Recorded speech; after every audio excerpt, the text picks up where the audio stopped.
We are an ACO planning to use MIPS CQMs to report the APP, that is the APM Performance Pathway, for 2025. We know we need to be working toward eCQM submissions. We are concerned that we can't get FHIR out of the EHRs used by our ACO members. Is this going to cripple us? Great question, Greg. And the answer is no. You don't need to use FHIR or FHIR to build eCQMs. That's true today, and I expect it to stay true tomorrow. Now, FHIR is emerging as the preferred standard for EHR interoperability. It is not yet an exclusive requirement and may never be the requirement for quality reporting. QRDA 1 and QRDA 3 remain the HL standard for quality reporting. QRDA 1 for the exchange of patient-specific data about each quality measure. QRDA 3 is the standard for exchanging the actual measurement of quality. The most important thing to recognize about HL7 standards is, one, you have to use certified EHR technology in order to be scored in MIPS for the promoting interoperability category, unless, of course, you fit one of the exceptions to the need to use certified EHR, like being a small practice or not patient-facing or hospital-based. Now, to be fully certified, the EHR product you use has to show the capacity to do quality performance measurement. Now, that capacity to measure quality can either be available directly from the EHR or through an add-on product from another vendor. To be certified in quality reporting functions, the vendor has to show the ability to read and to write both QRDA 1 and QRDA 3 files. But you, the practice, do not have to use those HL7 file types to create your eCQM performance measures. The only requirement that tracks to you is that your performance data exchange and analysis be all electronic. There is no allowance for any manual chart abstraction. There is no allowance for any manual compilations of the data or calculations from the data. It all has to be electronic. So if you have good HL7 formatted files you can provide to us, we can use them for your quality analytics.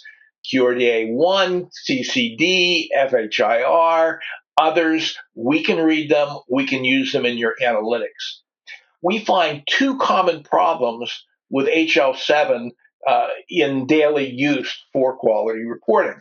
One, certification does not always translate to accuracy and usability of the files. Many things can block the effective flow of the data and population of those standard data fields. So we don't always find HL7 files to be usable from an EHR. There can be differences in coding between the implementation that you are using and the one your vendor used to be certified on. Configuration, the unique characteristics of your implementation in your environment might be different than in the idealized environment of the testing. And finally, workflows. I think this is the biggest thing. The workflow, small variations in the clinical documentation workflows used by your clinician can render these standard files useless. They also tend to be inefficient. HL7 files are built per patient, and because it's built from the patient perspective, you get one file for one patient containing all the data that pertains to them that can be used for any of the for the measures. It can consume a lot of processing time to create or complete a set of patient-specific files. It can consume a lot of bandwidth to exchange those files, and it can take a lot of processing time for the vendor to ingest those files. So they can be very troublesome. We prefer to use flat files for the exchange of data for clinical quality analysis. They're easier and quicker to produce. They don't require as much technical expertise to set up these queries out of the data set.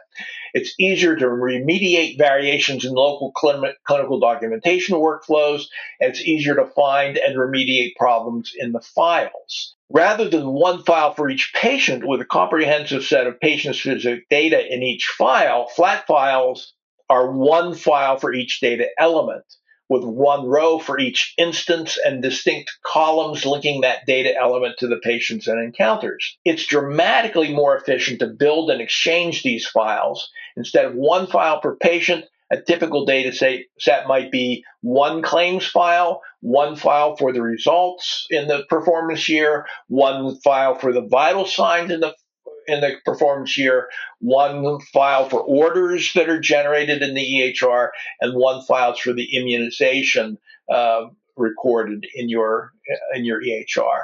I think the key to take away from this is that your vendor, to be certified, has to show the capability of reading and generating HL7 files from to and from your data.